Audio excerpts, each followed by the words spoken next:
Hello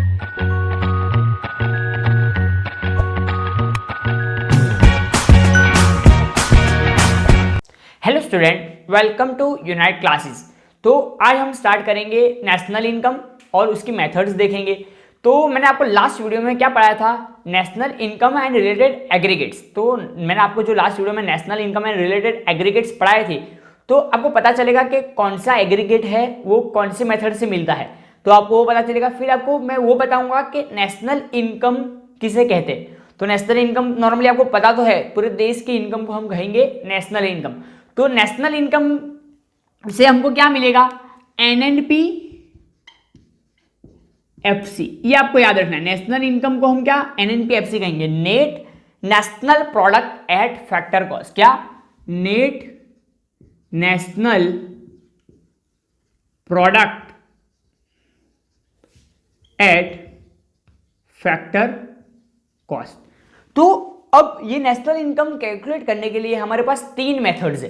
तीन methods इसलिए कि मैंने आपको सर्कुलर फ्लो ऑफ इनकम पढ़ाया था, तो उसमें क्या होता है, house hold sector and industrial sector या तो फर्म सेक्टर। तो जो फर्म होता है और हाउस होल्ड होता है, तो उसमें क्या होता है, पहला होता है रियल फ्लो और सेकंड होता है इनकम फ्लो। तो जो पहला रियल फ्लो होता है उसमें हम किसकी बात करते हैं, production of goods and services. तो सबसे पहला हमारी मेथड क्या है, देखो कोई भी तीन चीजों से आपको नेशनल इनकम कैलकुलेट मिल सकती है। या तो production of goods and services, मतलब प्रोडक्ट मेथड हम देखेंगे पहला। तो तीन मेथड्स है कैलकुलेशन ऑफ नेशनल इनकम। तो पहली मेथड कौन सी है, प्रोडक्ट मेथड। फिर हमने देखा था रियल फ्लो के बाद हमने देखा था मनी फ्लो। तो मनी फ्लो में क्या होता है, मनी का एक्सचेंज होता है किसके बीच में, हाउस होल्ड एंड फर्म के बीच में। तो जब भी हाउस होल्ड एंड फर्म के बीच में मनी का एक्सपेंस होता है, तो आपको एक एग्जांपल लेके समझाऊं। For example A and B. तो समझो ए ने बी के पास से गुड्स परचेज किया 10,000 रुपीज का। तो अब आप मेरे को बताओ कि ए ने बी से 10,000 का गुड्स परचेज किया, तो यहां पे क्या होगा, एक जन की इनकम होगी और एक जन का एक्सपेंडिचर होगा। तो क्या है, ए ने एक्सपेंडिचर किया तभी तो बी की इनकम हुई, मतलब क्या, एक्सपेंडिचर एंड इनकम। तो मनी रियल फ्लो पढ़ा था उसमें हमने प्रोडक्ट का समझा था। तो हमारे पास तीन मेथड, कौन सी, product method, income method and expenditure method. तो इनकम एंड एक्सपेंडिचर मेथड कैसे, कि इनकम कोई एक्सपेंडिचर करेगा तभी किसी की इनकम होगी, तो हम एक्सपेंडिचर मेथड से भी नेशनल इनकम फाइंड कर सकते हैं और इनकम मेथड से भी फाइंड कर सकते हैं। और ये इनकम एंड एक्सपेंडिचर किस लिए हो रहा है, क्योंकि गुड्स तो प्रोडक्शन, तो प्रोडक्ट मेथड से भी फाइंड कर सकते हैं। तो यहां पे बुक में आपको दिया होगा सबसे पहला प्रोडक्ट मेथड, फिर इनकम मेथड, फिर एक्सपेंडिचर मेथड। बट हम क्या करेंगे, सबसे पहला हम स्टार्ट करेंगे इनकम मेथड से और लास्ट में हम करेंगे प्रोडक्ट मेथड, क्योंकि प्रोडक्ट मेथड इजी आपको अच्छे से समझ में आ जाएगी। अब आपको ये एक और बात याद रखनी है कि प्रोडक्ट मेथड को हम कहेंगे वैल्यू एडेड मेथड भी कहेंगे। तो सबसे पहला हम स्टार्ट करते हैं इनकम मेथड से। तो इनकम मेथड से हमको क्या मिलेगा, इनकम मेथड से मिलेगा एनडीपीएफसी। एनडीपीएफसी मतलब क्या, net domestic product at factor cost. तो इनकम मेथड से आपको मिलेगा net domestic product at factor cost. तो आपको जब भी ऐसा पूछा हो कि calculate national income by income method, तो आप सबसे पहले क्या फाइंड करोगे, एनडीपीएफसी, और एनडीपीएफसी से आप जाओगे एनएनपीएफसी। इसीलिए मैंने आपको लास्ट वाली वीडियो में क्या समझाया था कि एक एग्रीगेट से दूसरे एग्रीगेट पे कैसे हो जाना है। तो आपको मैंने बताया था नेट टू नेट जाने के लिए कुछ नहीं करना पड़ेगा, domestic to national, net factor income from abroad add करेंगे और factor price, factor cost to factor cost, तो उसमें कुछ करना नहीं है। तो अब मैं वन बाय वन समझाऊंगा कि नेशनल इनकम में क्या क्या इंक्लूड होगा। तो नेशनल इनकम में, इनकम मेथड में हम क्या इंक्लूड करेंगे, तो सबसे पहला यहाँ पे इनकम की ही बात होगी। तो सबसे पहला इनकम सेल्फ एम्प्लॉयड, जो mix income of self employed, मतलब जो सोल प्रोप्राइटर है, छोटी मोटी दुकानें हैं, जो खुद से बिजनेस कर रहे हैं, अकेले बिजनेस कर रहे हो, खुद का पैसा जनरेट कर रहे हैं, फ्रीलांसर है, ये लोग क्या है, सेल्फ एम्प्लॉयड है, जो खुद से काम कर रहे हैं। तो जो खुद से काम कर रहे हैं उनकी इनकम तो मिक्स्ड इनकम, पूरी की पूरी इनकी इनकम तो क्या कहेंगे, mixed income of self employed. ये आपको क्वेश्चन में डायरेक्ट दिया होगा तो आप समझ लिए mixed income of self employed मतलब कोई भी जो खुद से काम कर रहा है उसकी पूरी इनकम को ऐड करेंगे नेशनल इनकम में।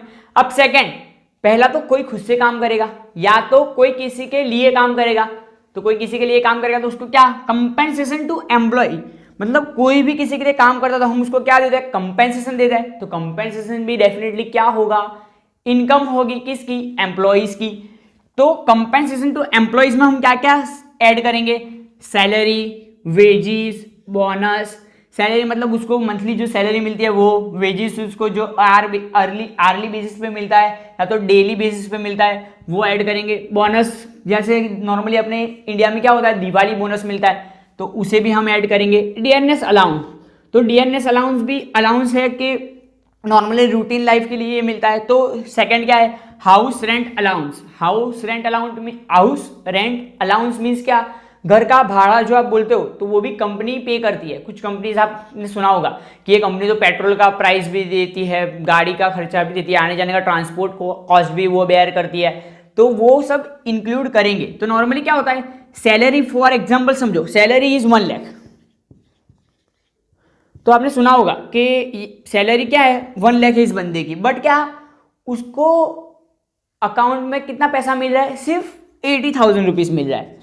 तो बाकी का जो 20,000 है वो क्या होता है, वो डियरनेस अलाउंस का कट करते हैं। फिर हाउस रेंट अलाउंस, अगर कंपनी ही आपको हाउस दे रही है रहने के लिए, तो क्या घर आपको दे रही है रहने के लिए, तो उसका भी जो अलाउंस होता है वो कट करते हैं। और मेडिकल और ट्रांसपोर्टेशन कॉस्ट जो कंपनी बेयर करती है वो भी कट करेंगे। तो आपको सब कट करके क्या मिलता है, 80,000 सैलरी मिलता है। और आपने सुना होगा प्रोविडेंट फंड कट होता है। प्रोविडेंट फंड मतलब जो फ्यूचर में अगर आप रिटायर हो तो बाद में आपको देंगे, तो प्रोविडेंट फंड, अगर पेंशन स्कीम है या तो इंश्योरेंस, तो ये सब कट करके आपको क्या मिलता है, 80,000 मंथली सैलरी मिलती है।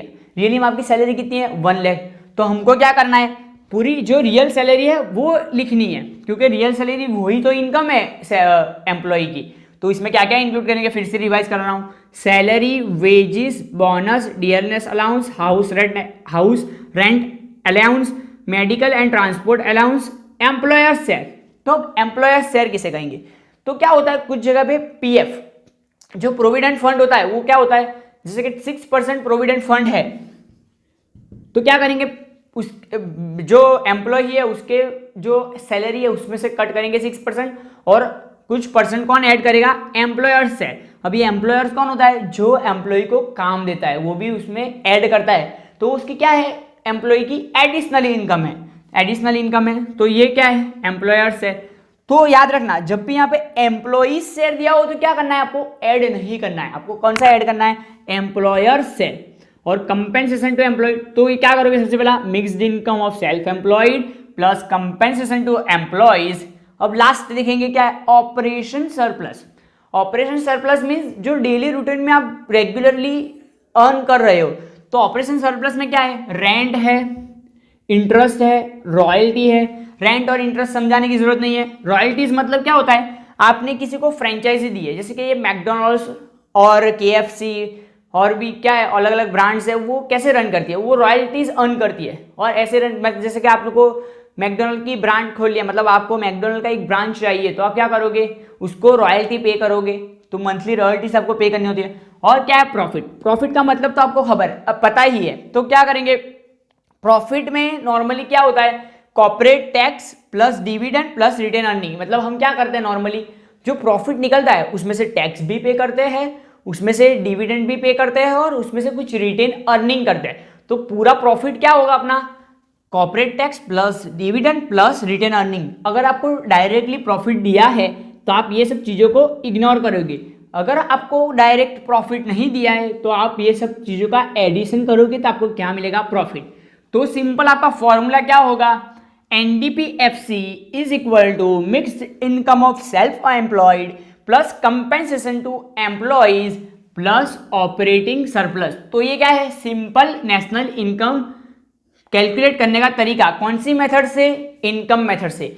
तो अब मैं अगले वीडियो में क्या कराऊंगा, अगले वीडियो में आपको एक सम कराऊंगा और समझाऊंगा। तो आप फिर से ये रिवाइज कर रहा हूं, क्या है, एनडीपी एफसी मिलेगा इनकम मेथड से। तो क्या ऑपरेटिंग क्या प्लस करेंगे, पहला प्लस करेंगे mixed income of self employed plus compensation to employees plus operating surplus.